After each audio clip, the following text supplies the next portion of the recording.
रहता रो दूर हो, हमारा के करता रो काहे मजबूर हो।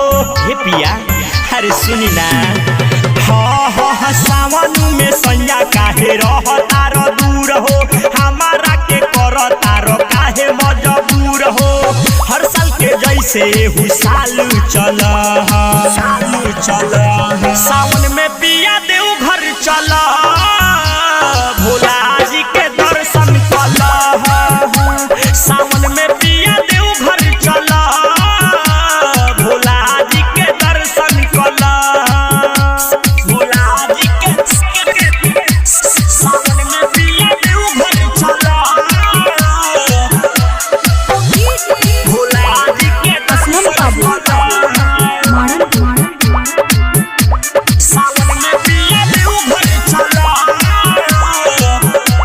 भोला जी के दर्शन कल। बबुआ के भाड़ा भखल बाटे नाम से, आई संगे चल बाबा के धाम पे। आई संगे चल बाबा के धाम। हर साल दुनू जने जात रहनी संगवा, ए साल हो गइल बा सुघर लाला नावा। ऐसे न बतिया के टाल पिया,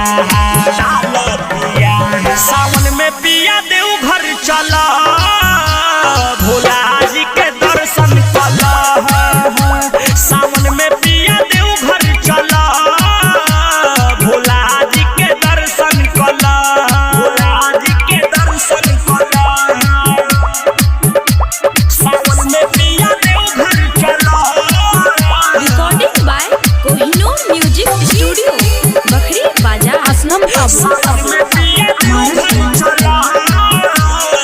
एहे राजा अनिल आनंद महान कहानावा, नीरज शिवम दिलीप जातावे संगावा।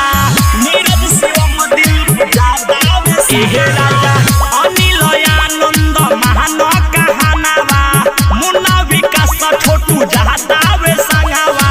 रोहित बिहारी से कुछ पैसा ले लो, पैसा ले लो। सावन में पिया देव घर चल, भोला जी के दर्शन कल। सावन में पिया देव घर चल, भोला जी के दर्शन कल। सावन में सैया काहे रहता रो दूर हो, हमारा के करता रो काहे मजबूर हो। हर साल के जैसे हु साल चल, सावन में पिया देव घर चल, भोला जी के दर्शन कल। सावन में पिया देव घर चल, भोला जी के दर्शन कल। Recording by Kohinoor music studio, Bakhri बाजार।